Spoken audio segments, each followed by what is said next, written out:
Pakistan News मैंने आज खास आपको 786. बुलाया था क्योंकि जितने भी टिकट के एस्पिरेंट्स हैं, यानी जो टिकट चाहते हैं, मैं चाहता था कि आप सब आए। मैं सिर्फ आपसे मुख्तसर 2-3 बातें करना चाहता था। सबसे पहले अगर आप सारे बैठ लेना, वो पीछे देख लेंगे, वो कहाँ देख लेंगे, बैठ जाए। जिनके घुटने कमजोर हैं वो पीछे जाके खड़े हो सकते हैं। बैठ जाओ प्लीज, बैठ जाओ,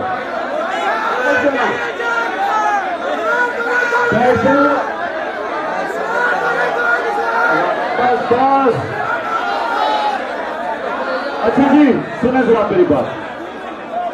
खामोशी खामोशी, अब सुने। देखिए, मैंने आज आप सबको दावत इस वजह से दी कि ये पाकिस्तान की तारीख का सबसे अहम इलेक्शन है। ये फैसला कुन वक्त है पाकिस्तान में। सारी पाकिस्तान की पॉलिटिकल पार्टीज एक तरफ, तहरीक इंसाफ एक तरफ, उनके साथ बदकिस्मती से इस वक्त एस्टेब्लिशमेंट भी है, लेकिन हमें उम्मीद है कि उनको अकल आ जाए और वो अवाम के साथ खड़ी हो।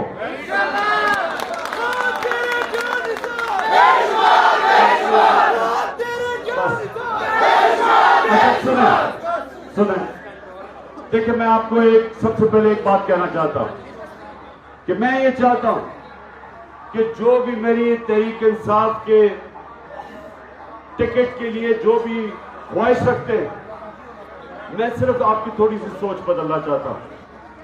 मैं ये नहीं चाहता कि जिस तरह इस मुल्क की 70 साल तारीख में जब भी जो ज्यादातर 95% लोग इलेक्शन वो लड़ने आते हैं जो ये समझते हैं कि एमपी या एमएनए बन के उनके में कोई इज्जत का इजाफा हो जाएगा, वो शायद पैसा ज्यादा बना ले, उनका अपने हल्के में टैका हो जाएगा, डीसी भी बात सुनेगा, थानेदार भी सुनेगा, या पटवारी भी सुनेगा। यानी छोटी छोटी ख्वाहिशें हैं, बड़ी सोच नहीं है। इस वजह से हमारा मुल्क का यह हाल है कि अगर जो इलेक्शन जीत के असेंबली में बैठता है उसको पाकिस्तान की फिक्र ही नहीं है। सिर्फ उसका एक मकसद है कि मेरे लिए क्या है, क्या मैं अपने हल्के में अपने काम करवा सकता हूं, जायज और नाजायज, क्या मुखालफिन के खिलाफ पर्चे करवा सकता हूं। यानी हमारी सियासत वहां आके रुक जाती है। वो समझते नहीं है कि सियासतदान सारी दुनिया में एक तरफ गालियां निकालते हैं लोग और दूसरी तरफ सारे अल्लाह के पैगंबर लीडर थे। सियासत इबादत भी बन जाती है। जब आप असेंबली में आके आपको अगर लोग इलेक्ट करते हैं, जब आपको टिकट मिल जाता है तो आपको एक लीडर बनने का मौका मिल जाता है। आप फिर जाके अपने हल्के को लोगों को साथ मिला के उनके काम करके उनकी दुआएं लेके आपको मौका मिलता है ऊपर जाने का। लेकिन अगर आपका मकसद सिर्फ ये है, ये जो सारे बैठे हुए हैं जिनको गालियां पड़ती हैं, जो इलेक्शन से भाग रहे हैं, उनका सिर्फ मकसद ये है कि मैं इक्तदार में आके अपने लिए जात के लिए क्या कर सकता हूं। पैसा चोरी करके मुल्क से बाहर बड़े बड़े मालात खरीद लिए, लोगों से झूठ बोला, अवाम में आते हुए डरते हैं, इलेक्शन से वो भाग रहे हैं, चाहते हैं किसी तरह एस्टेब्लिशमेंट मिलके इलेक्शन में एक बददियानतदार इलेक्शन कमीशन को साथ मिला के इलेक्शन जीत जाएं ताकि फिर से लूटपाट करें। लोग इनको बुरा भला कहते हैं, गालियां मिलती हैं, बदवाएं लोग देते हैं।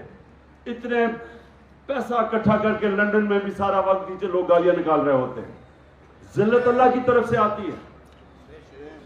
ये जिल्लत चाहे जितना मर्जी पैसा खर्च करे किसी को बुरा भला कहने के लिए, कोई इंसान दूसरे इंसान को जलील नहीं कर सकता। ये अल्लाह की तरफ से जिल्लत आती है। इंसान अपने अमाल की वजह से जलील होता है। जितनी इन्होंने किरदार कुशी की है मेरे ऊपर, इस मुल्क की तारीख में शायद ही किसी के ऊपर ये किया हो, उसके ऊपर किताब लिखवा दी हो पैसे दे के, गंद उछाला हो, हर रोज कोई नया वो शुक्र है आप अल्लाह हक है ना आपके सामने होगा कि इमरान खान को घड़ी घड़ी घड़ी कह के वो पता चला घड़ी किधर गई है, चोरी किधर हुआ, गाड़ी चोरी हो गई।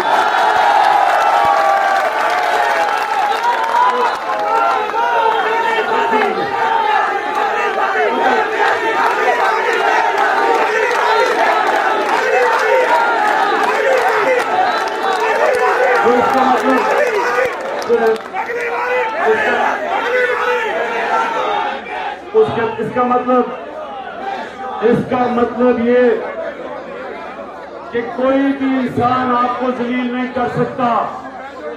इंसान अपने अमाल की वजह से अपने आप को तबाह करता है। तो इसलिए मैं आप सबको एक पहले बात करना चाहता हूं कि आपने अगर पाकिस्तान को इस दलदल से निकालना है तो जब भी अल्लाह आपको मौका देगा, जिन जिन को मौका देगा, आपने इस बार एक नई सोच लेके आनी है। यानी बड़ा इंसान, सुने, बड़ा इंसान वो है जिसकी बड़ी सोच है। आज आपके मुल्क में सबसे बड़ा लीडर कौन है? कायदे आजम। और क्यों है? क्योंकि कायदे आजम अपने लिए नहीं उन्होंने पाकिस्तान बनाया। जब उनको पता था कि वो कैंसर से मर रहे हैं, अपने डॉक्टर को किसी को बताने नहीं दिया कि शायद अगर दुश्मनों को पता चल जाए तो वो डिले कर दे और शायद पाकिस्तान ना बने। ये कमिटमेंट थी। बीमार थे, मीटिंग में बैठते थे, पता नहीं चलने देते थे, क्योंकि अपने लिए नहीं कर रहे थे। इसलिए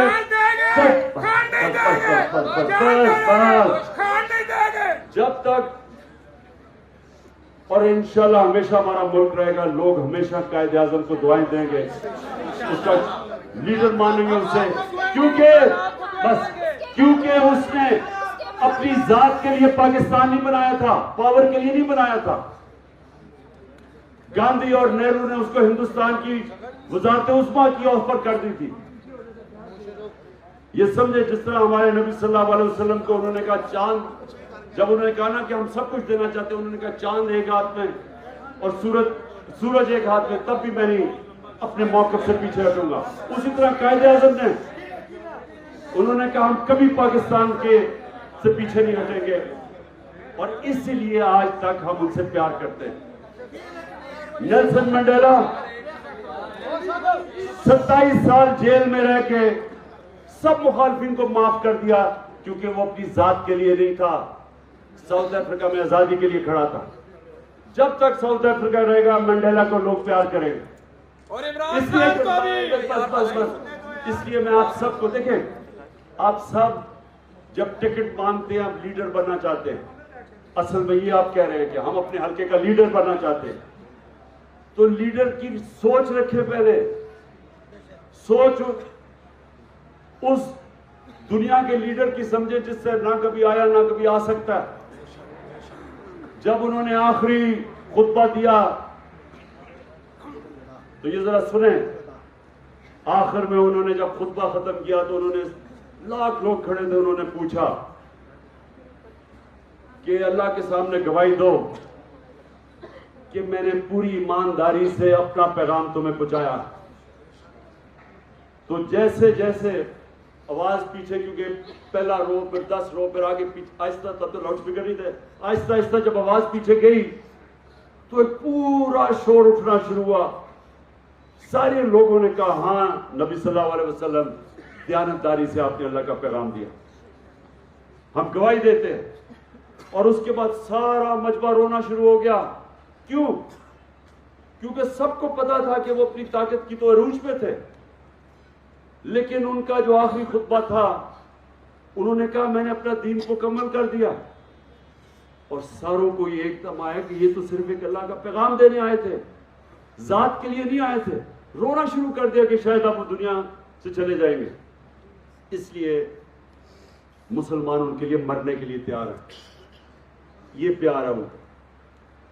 और वो अल्लाह हमें हुक्म करता है कि उनकी सुन्नत पे चलो, और उनकी सुन्नत ये है जो उनके बड़े बड़े आशिक नबी दासत हजरत दाता साहब, मियां मीर, बुल्ले शाह, बाबा फरीद, ये सारे आशिक रसूल थे।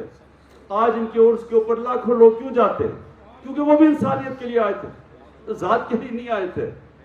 तो जो सियासतदान है, जब वो इंसानियत की खिदमत करता है, वो इबादत में चली जाती है। जब वो जात के ऊपर आता है, वो नवाज शरीफ वफादारी बन जाता है, लोग गालियां निकालते हैं, देते हैं।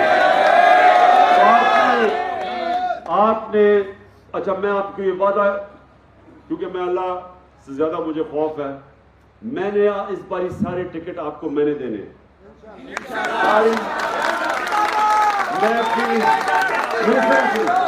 मैं अपनी पूरी कोशिश करूंगा। इंसान से गलतियां होती है, लेकिन मैं पूरी कोशिश करूंगा कि मेरिट के ऊपर और मैं जो समझता हूं उनको मैं टिकट दूंगा। लेकिन मैं इंटरव्यू भी आपके करूंगा अभी। लेकिन मैं सिर्फ आपको ये कहना चाहता हूं, जिनको नहीं मिले टिकट, मैं आज आपको सिर्फ ये कहना चाहता हूं, आपने हमारे जिहाद का हिस्सा बनते रहना। आपने ये नहीं कि जी मैं खड़ा हो जाऊं, आपने अपने आप को शिकस्त नहीं देनी।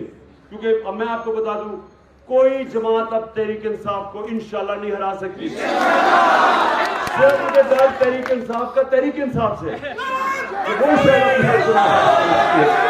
आपने, और मेरा ये वादा है कि आप सबको हम अपने साथ रखेंगे। मैंने कमिटीज बना दी हैं, जो पूरी, जैसे टिकट, मैंने सुना जरा मेरी बात, एजाज चौधरी पंजाब में, उधर ऑन पपी, और फिर ब्रिगेडियर मुसद्दिक को मैं लेके आया हूं। मकसद इन कमिटीज का ये होगा कि वो सारे जिनको टिकट नहीं मिलेंगे पहले से तय कर देंगे कि हम आपको और किधर किधर एडजस्ट करेंगे। हजारों महकमे होते हैं, हजारों महकमे होते हैं, यानी सारे, आप अंदाजा नहीं लगा सकते कितने हजार हमारे पास महकमे होते हैं, जिधर हम पहले से आपको तैयार करेंगे, हम उनको एडजस्ट करेंगे उधर। और इंशाल्लाह मैं केपी का उधर भी मैं पूरी टीम बना रहा हूँ, आजम स्वाति की, अली मोहम्मद की, और मुराद सईद की। उनका भी काम होगा लोगों को एडजस्ट करना। पहले से ही, इलेक्शन से पहले से हम आप सबको एडजस्ट करेंगे। बंदियात इलेक्शन में नहीं, महकमे बहुत है, महकमों में आपको डालेंगे। मैं सिर्फ आपको भी कहना चाहता हूँ, आप सब ने हमारी टीम का हिस्सा बन के रहना। ये जहाज है और सब इंशाल्लाह लड़ेंगे।